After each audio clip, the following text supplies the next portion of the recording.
इस विषय पर मैं चर्चा कर चुका हूँ।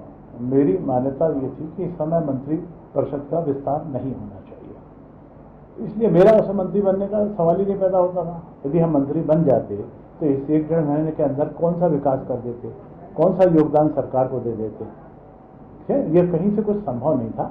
इसलिए इस प्रकार के लाइन में मैं लगा ही नहीं, मैंने भोपाल के चक्कर लगाए ही नहीं। और मैं समझता हूँ यदि मंत्री उनको बनाना होगा, जब दोबारा केंद्र सरकार जीत जाए और सरकार में मंत्री परिषद बने, तब अपन अपनी बात करेंगे, तब उसकी लड़ाई लड़ेंगे और तब उसमें शायद हम कुछ योगदान भी दे पाएंगे। अभी इस 1-2 महीने के लिए कोई मंत्री बनकर किसी प्रकार का कोई योगदान देना संभव नहीं है। लेकिन सर, जब केवल साधना ही था तो पुराने बड़े नेताओं को मंत्री बनाने से अपेक्षा कोई नया चेहरा देते तो शायद बेहतर होता। साधना, मुझको तो कोई साधन नहीं था उनका, मैं तो सदा है आदमी हूँ, इसलिए मेरे बारे में विचार करने की जरूरत नहीं समझी गई।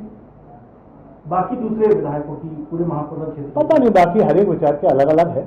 जहां उनको आवश्यकता समझ में आओगी उनको उन्होंने किया है। अब वो उन्होंने जो कुछ सोच समझ के किया है उस पर मैं कोई प्रश्न चिन्ह नहीं लगा रहा हूँ। तो जो हो गया है बहुत अच्छा हो गया है। पर हमें सारे मित्रों को मैंने साधुवाद और बधाई भी दी है कि संक्षिप्त कार्यकाल मिला है, इसमें जो बेस्ट कर सकते हो करो।